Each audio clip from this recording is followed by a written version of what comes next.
بسم اللہ الرحمن الرحیم۔ السلام علیکم پیارے دوستو، آج میں آپ کو بتاؤں گا مہمان کا رزق، ایک سچا واقعہ۔ بیان کیا جاتا ہے کہ کسی گاؤں میں ایک صاحب کا اپنی بیوی سے جھگڑا ہو گیا۔ ابھی جھگڑا ختم ہی نہیں ہوا تھا کہ اسی اثناء میں ان کے گھر مہمان آ گیا۔ خاوند نے اسے اپنی بیٹھک میں بٹھا دیا اور بیوی سے کہا کہ فلاں رشتہ دار مہمان آیا ہے، اس کے لیے کھانا بنا لو۔ وہ غصے میں تھی، کہنے لگی نہ تمہارے لیے کھانا ہے نہ تمہارے مہمان کے لیے۔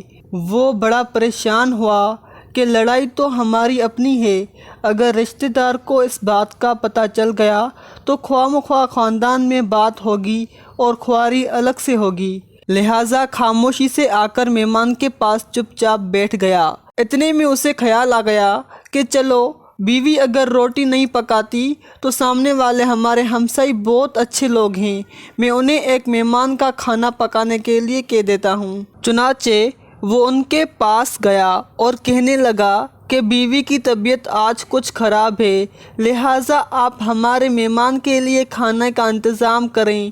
انہوں نے کہا ٹھیک ہے۔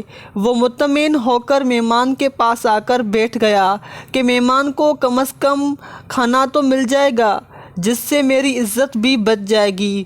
تھوڑی دیر کے بعد مہمان نے کہا کہ ذرا ٹھنڈا پانی تو لا دیجیے۔ وہ اٹھا کہ گھڑے کا ٹھنڈا پانی لاتا ہوں۔ اندر گیا تو دیکھا کہ بیوی تو زاروں قطار رو رہی ہے۔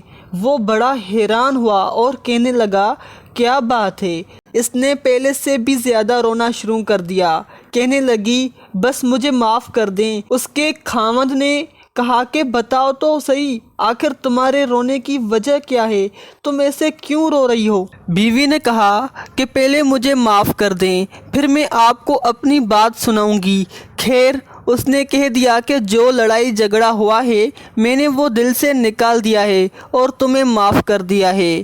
پھر وہ کہنے لگی کہ جب آپ نے آ کر مہمان کے بارے میں بتایا اور میں نے کہہ دیا کہ نہ تمہارے لیے کچھ پکے گا اور نہ ہی تمہارے مہمان کے لیے کچھ پکے گا تو آپ چلے گئے، مگر میں نے دل میں سوچا کہ لڑائی تو میری اور آپ کی ہے اور یہ مہمان تو رشتہ دار ہے، ہمیں اس کے سامنے اپنے جھگڑے کی پول نہیں کھولنی چاہیے۔ چنانچہ میں اٹھی کہ کھانا بناتی ہوں۔ جب میں بورچی خانے میں گئی تو میں نے دیکھا کہ جس بوری میں ہمارا آٹا پڑا ہوتا ہے، ایک سفید لباس شخص اس بوری میں سے آٹا نکال رہا ہے۔ میں یہ منظر دیکھ کر سہم سی گئی۔ وہ مجھے کہنے لگا کہ ایک خاتون، پریشان نہ ہو، یہ تمہارے مہمان کا حصہ تھا جو تمہارے آٹے میں شامل تھا۔ اب چونکہ یہ ہمسائی کے گھر میں پکانا ہے، اس لیے وہی آٹا لینے کے لیے میں یہاں آیا ہوں۔ اس واقعے سے ثابت ہوتا ہے کہ مہمان بعد میں آتا ہے، جبکہ اللہ تعالیٰ اس کا رزق پہلے بھیج دیتا ہے۔